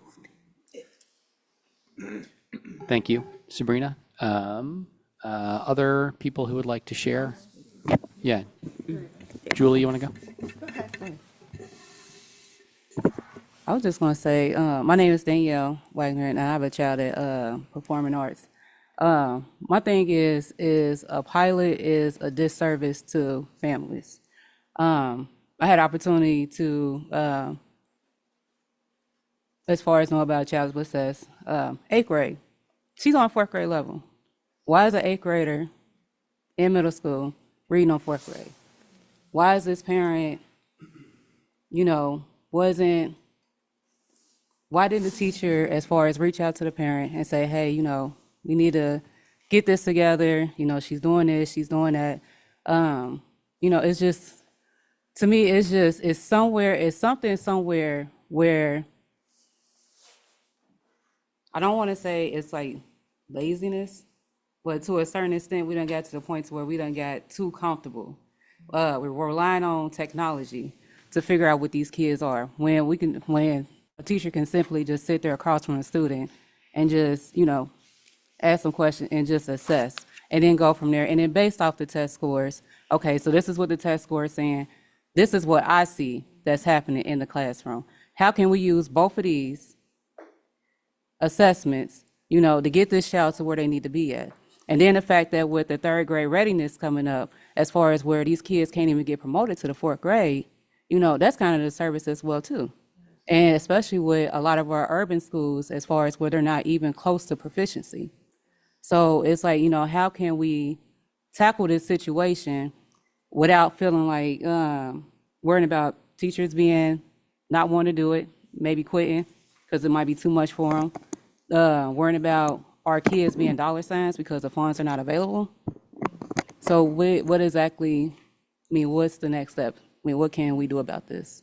Because that's the issue. Thank you very much. Thank you, Danielle. Julie, or whoever else would like to go next. Briefly to the comment, that this is simple. And a lot of times things that seem innocuous and simple and obvious really aren't. And an example might be, President Trump's Save Democracy Act, which is like, why not require all these different voter ID requirements for voting, which I think probably everybody in this room would oppose. But to a lot of people, that feels like a simple solution. Why not do that? Because it's attacking voter fraud, right? And I disagree with that completely. I think we all do. And I think what we're trying to say is what might seem simple is really not simple because there are unintended consequences. And we would like to spend more time discussing a way that we can be more supportive of parents. And we do welcome that. And I don't think anybody at CFT thinks that, we're finished with improving the quality of students' education. We want to do that as well. So this has raised that issue of whether we can do more things to engage parents. And we really want to do that. But it's not, I think it is, in my mind, very lazy to rely on a test score in that is taken at one point in time and have that mean something. And there are very complicated reasons that we believe that is very misleading. And that's what, I think we're very happy to continue to engage in this conversation, but we don't want to do this now before we've had the opportunity to think through this. Thank you. Thank you, Karen. Other speakers? I know, Julie, do you want to go? I would fully support this if I felt that it was giving any parent information. Look, my own kids went to CPS. My grandchildren currently go to CPS. I am totally 100% vetted in this district for students to be successful. And yeah, my grandchildren did go to Dater. And I know that the Dater parents have come to this meeting, and they came to the retreat, and they came to a couple other ones where they said they didn't want this on the report card, because if you go to iReady says this here assessment is an adaptive assessment. When I've spoken to the board, and I think many of the people in this room have been there, this is not an assessment that it should have the reliability or validity to be a score. iReady says that right on their website. This is a one-time shot. And kids who, because it's adaptive, which means if you don't answer a question correctly, you go backwards. If you don't answer another question correctly, you go backwards. And so you might have a student who is in the third grade, and their iReady reading assessment might say they're reading on a first grade level. You don't want kids who share their report card with everybody else to have that stigmatism on them. Sometimes, and there are certain kids who this will impact more. Students with disabilities. They cannot read a full passage online. It's so many words, it's difficult for them to do that. It's different than if it's on a piece of paper or if they're getting assistance. These iReady scores are different than like a state assessment. These iReady scores are developed as a formative assessment for teachers to know where they should be providing interventions. And the iReady report that goes to parents, and I'm sorry that some parents don't know their students' ID numbers. I'm sorry that some parents don't know how to log on. They can still get the report from the schools. I even said, why don't we just send the report, print it off, send it with the report card so that they can see, because it is a 2-page document. It isn't a single score, but if you look at it, have you seen the iReady reports? Okay. So when you do the iReady reports, it shows you, it says, these are the areas where your child may be above level or below level. These are the questions you should ask at your student's next parent-teacher conference. These are things you can do at home with your child. Education is a complete circle of parents, grandparents, teachers. So when we are talking about this, if this goes on the report card, it's going to be damaging to many students. Now, if your child is in the 8th grade, reading on the 4th grade level, that is a problem. But there is no parent who should have an 8th grader who doesn't know their child can't read. Have there been conferences about this? Have there been interventions put in place? And there are some schools, if you're going to a school that, like Sands, they're not a Title I school. They don't have reading and math specialists at those schools. Non-title schools don't have those specialists because those are federal dollars and you cannot use general funds for that. If it was up to me, I would say every grade level, K to 3, would have a reading specialist working with every child starting in kindergarten. Yeah, that costs money. And it's not going to happen if we don't have the money. Ohio used to be in the top 10 academically, the top 10, and we were funding in the top 10. We are now funding 37th in the ranking nationally from the state. And every state surrounding us is funding the schools at a higher rate. Indiana, higher. Kentucky, higher. West Virginia, higher. And until we start all coming together and not worrying about what's on the report card and what could be damaging to kids and doing another experiment on our children like they're guinea pigs, which has been happening, we are not going to do it. Yeah, there is a third Julie, grade reading could you wrap up guarantee. in 1 minute? Okay, I'll finish up. There is a 3rd grade reading guarantee, but but those kids were still moving on. They weren't holding them back. We've had social promotion in this district for how many years? Probably 20 years we've had social promotion. And the parent has to agree if the child will be held back if they're not reading. Why are they in the 8th grade if they can't read and they're reading on the 4th grade level? There's a lot.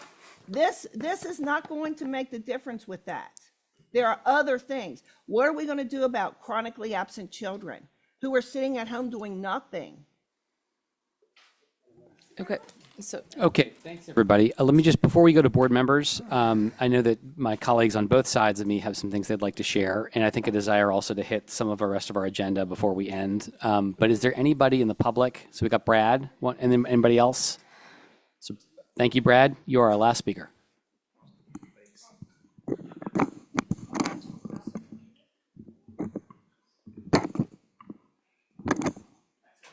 Thank you, committee members. I just want to say that, standardized tests are one measure. 48 multiple choice questions once a year, in my opinion, is not a valid measure of a student's growth, of their achievement during the year. If that's the case, why is the district saying that teachers should be giving grades every week? Why shouldn't I just give a one test once a year and that is the child's grade for the entire year? Why? Because that's bad practice. That is not good practice. And so my issue with this policy is that all this is doing is feeding to the teach to the test, drill and kill. That's all that matters. I said in my last public comments, when I taught at Rockdale, I had a group of students that 8% passed the test. At the end of the year, I only had 11% that passed.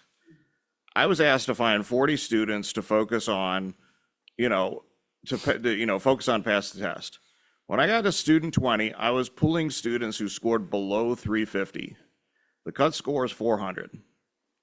And so when I looked at my results, it only went from 8 to 11, but every single child grew at least 20 points. Most grew 40 to 50 points. And so was I supposed to fail a child who scored a 320 and then scored a 370? They're still not on grade level, but am I supposed to fail that child? Grades are not based, these standardized tests are one measure. They're one point in time. And so I always told my students, I don't give you grades, you earn those grades. And so are we supposed to punish children through their grades because they're not on grade level, even though they made progress and they grew that year? And so my issue is this is a policy, again, that is driving focusing on the test, that's driving drill and kill, that's narrowing the experiences of children in the classroom because all that matters is the standardized test. That's not true. And that's not education. That's not good education. And so I would rather us focus on providing every child in this district a great high quality education. And that does not include just focusing on standardized tests. Thank you. Thank you very much, Brad. Thank you, everybody who came and spoke. I think we have a discrete decision we need to make as a committee, and then we see if we can get a couple of things done today. I think the question we need to decide now is the committee recommending a change to the policy to the full board? I am not. I've shared my reasons why. But we are a democratic body, and we will do what a majority of the committee wants to do. I just wanted to hear from my colleagues in either order. Yeah, I didn't have anything to say beforehand because I had already talked to the administration, but I do feel the need to speak now. I want to be clear, I am not attacking the teacher's ability to grade. I think it is what their grades are a completely different assessment than a test. They should be. It's about what they're doing, how they're showing up in the classroom, what progress they're making, what effort they're making. I brought my daughter's iReady report. She's at or surpassed grade level, thank God. Honestly, because I worry about her sometimes. But she's getting C's because she doesn't always focus in the classroom. She's in second grade. It happens. But these two things, in my mind, are completely different assessments of my child. And I think it's okay to have both. And I don't think one is a judgment of the other. I would never look at an iReady assessment and assume that is a judgment on the teacher. It's about the child's taking that test, right? So I understand I am a unique and that is my perspective, but I think having both perspectives is the healthy thing to do. I think if you're suggesting we send home this paper with a report card, then the idea that it's damaging to the child is negligent, because this is the same thing as putting on the report card. If you're sending them both home at the same time, they can read both, right? So it's just interesting. I want this to come out as a conversation focused on doing everything we can to help support children's growth. I have advocated that we consider something other than iReady because I've heard the feedback from the teachers that that's not the correct assessment to use. So I am with you on that. If that's not the correct assessment to use, that's why we're having this meeting with Dr. Smith. That's because this committee asked them to go and relook at it and say, is there another option? Because we heard you and I understand that. But I feel like we're putting adult egos ahead of student achievement in this situation. And that's really frustrating for me. And so I want us to think about what is best for the kids, what information will help us drive progress. And that's all I have to say. This is. Can I make one more comment? Thank you. No, we're gonna keep moving. Kareem. So I'm gonna try my hardest to be brief. I've listened. And I was not gonna comment. I actually suggested a pilot, so which is probably part of the reason why we're here. And I'm gonna take it back because I'm really, very, very frustrated. And as a parent and now a grandparent of CPS students, I feel slightly disrespected because of some of the commentary that I've heard. I don't hear anyone talking about let's not do standardized tests. I hear people saying let's not put the standardized test result on a report card. I wish I heard the advocacy against the utilization of standardized tests, because I don't agree that standardized tests is a very accurate measurement of where our students are, especially over time.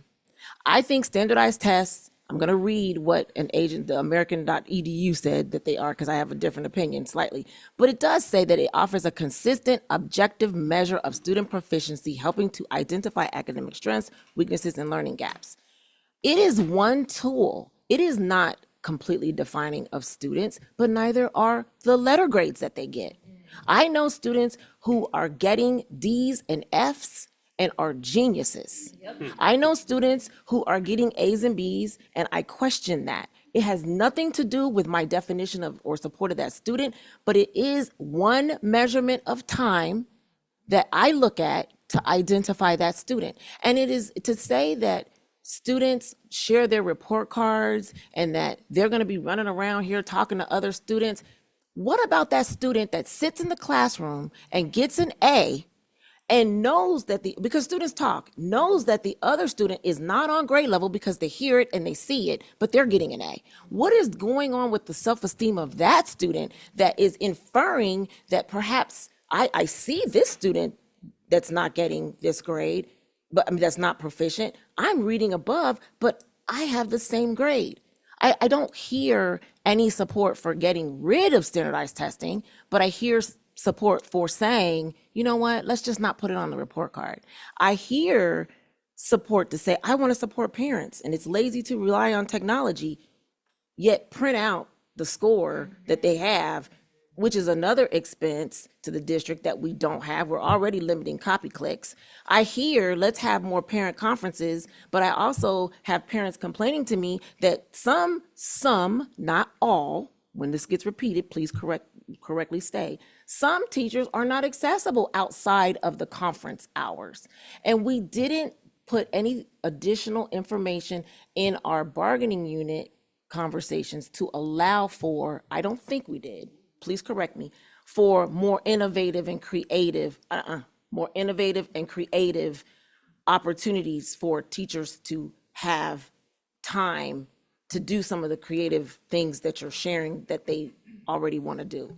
I support teachers, so I please hope that when this gets repeated or we get an anonymous email that says that I don't support teachers, that it's not repeated that way, because I absolutely support teachers, but I also absolutely, and they are the experts in that classroom for sure. But I also know as a parent and a parent of an undiagnosed special needs son, I'm the expert on that parent. On that student. That is me. And I think that two experts should come together and absolutely advocate for the benefit of that student. That is how success is measured. I don't want to take anything away from parents or students being experts within their fields, but if it just is disingenuous to me to say it shouldn't be on a report card, it's already there, but you're not saying don't do the test.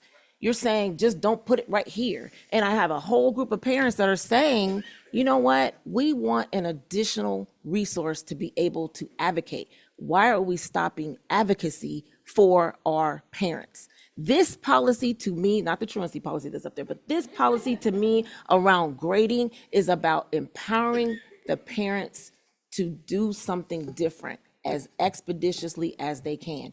If we acknowledge the fact that students learn differently, perhaps their parents learn differently. If we acknowledge the fact that we have a diverse group of students that sit in the seats, maybe everybody can't get to a parent conference meeting. Maybe they don't understand the iReady report. It's wrong to say that it's laziness to rely on technology when we utilize the same technology in our classrooms. I am very, very disheartened. I hope and pray. I've said this multiple times, multiple ways. I'm going to continue to say this again and again and again. I don't think that it doesn't say iReady, that you have to use iReady. Hopefully this will empower the committee to come up with something different, but to say that parents are lazy to depend on just a grade to be moved from one resource to the next, I think is not fair. So I rescind my recommendation to do a pilot. Thank you, Kareem. Just as a process point, I do not hear a recommendation from any committee member to recommend out of committee a change to the policy. Okay. Hearing that, we're going to move on, and we're going to conquer at least one item from our standing policy review cycle. So, no, we're going to move on. Dan and Shauna, or Superintendent, I would just request is there one productive piece of business we can do in 8 minutes? Yeah, we would like Great. to move the truancy policy forward because that's one that has a timeline for the statute. That's as great. well. Could we talk about the truancy policy for a little bit? Introduce my colleague Stephanie Scott. And Thank you, Manisha- Stephanie. We're Manisha excited House. to hear from you. Actually, I'm turning it over to Manisha. And now. Manisha, She's great. here to Okay, present the changes. thank you. Right. All right. Well, I know that we're limited on time. Manisha House, the Director of Positive School Culture and a parent of two lovely young gentlemen that hopefully are doing their best in the class right now. So we wanted to bring forth this truancy policy. We know that Ohio law has changed. It was originally House Bill 410, which had the attendance components and requirements of districts and schools. And now we have House Bill 96, which has kind of eliminated a lot of those statutes. And so really in the policy, or really with the law rather, there is no more really kind of definition between medical and non-medical kind of excuses. It defines and really changes the definition of habitual truancy. It changes from days to hours. And so there's also this component of a state attendance tracking tool that should start April 15th. Do not know yet specifically what that will look like, but it's supposed to give us real-time data on the attendance measures of districts, schools around the state. However, there was one component that districts needed to adopt a policy around attendance with these new expectations to be implemented by August 1st. And some of the things already started in September of 2025.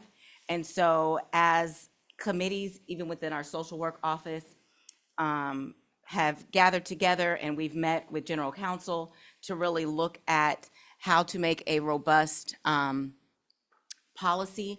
And this is not just done by ourselves.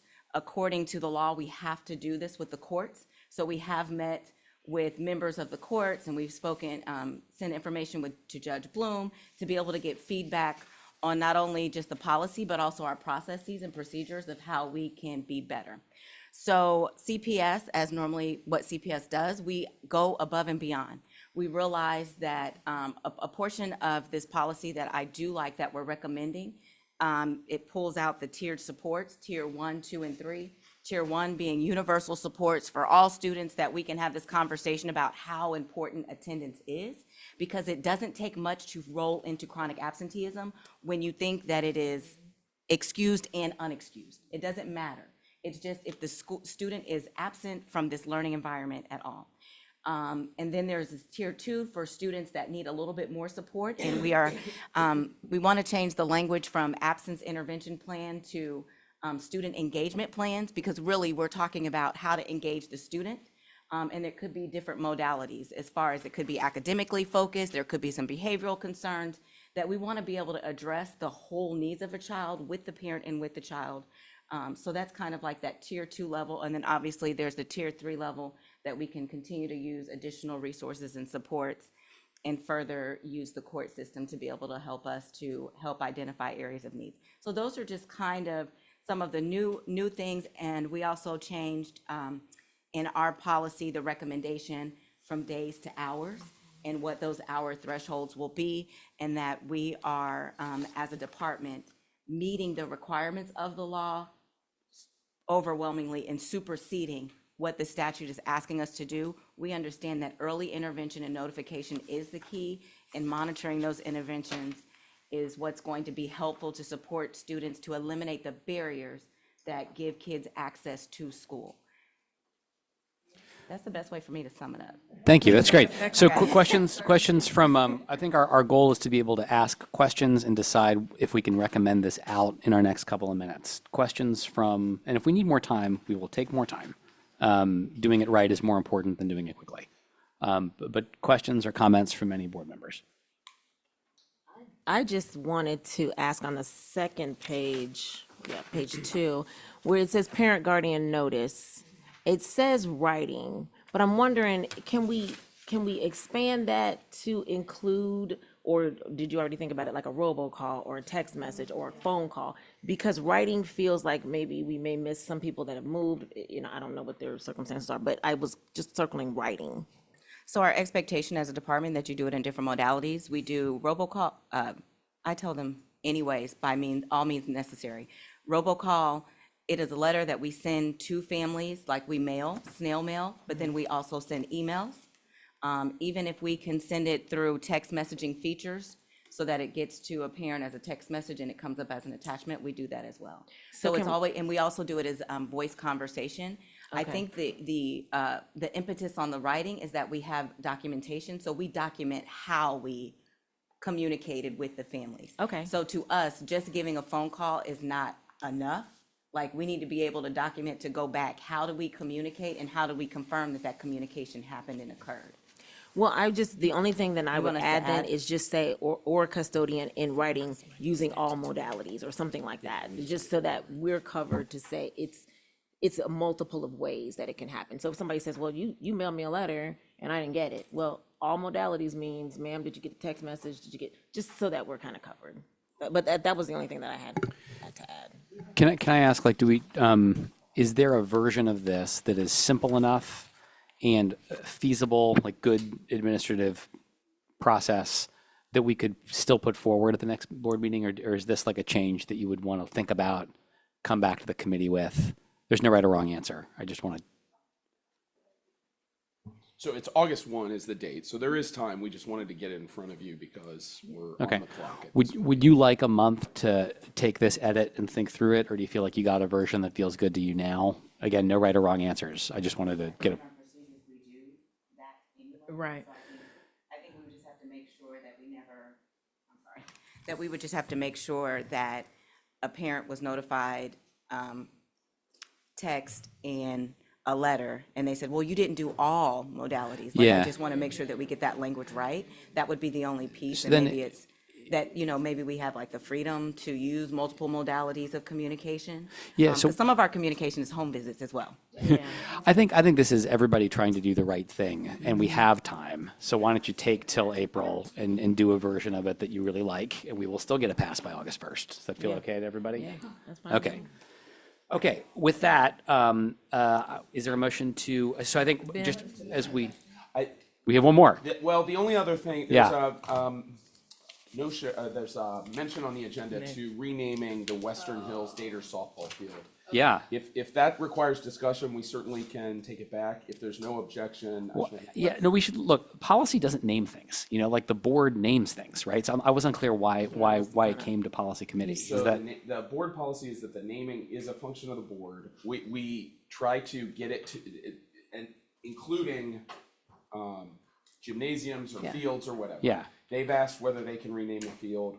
to introduce it to the board, we have sometimes come through policy to say, is this something you want to move forward? If you don't want it here, we can. Even though the policy says it's the board's decision, not the policy committee's decision. Let's send it to the I think it's a board. recommendation. Problem is to put in front of the board, naming something, to invite people to come. Yeah. And then for the board to hear it for the very first time at a board meeting and say, no, we're not interested in naming. Yeah. Now you've got the family there. We need Yeah. some way of introducing it to the board that is not That makes just, sense. yeah, that's my only concern. What's the suggested name? Sorry. It's after Lori Trescher. She's a beloved coach. Okay.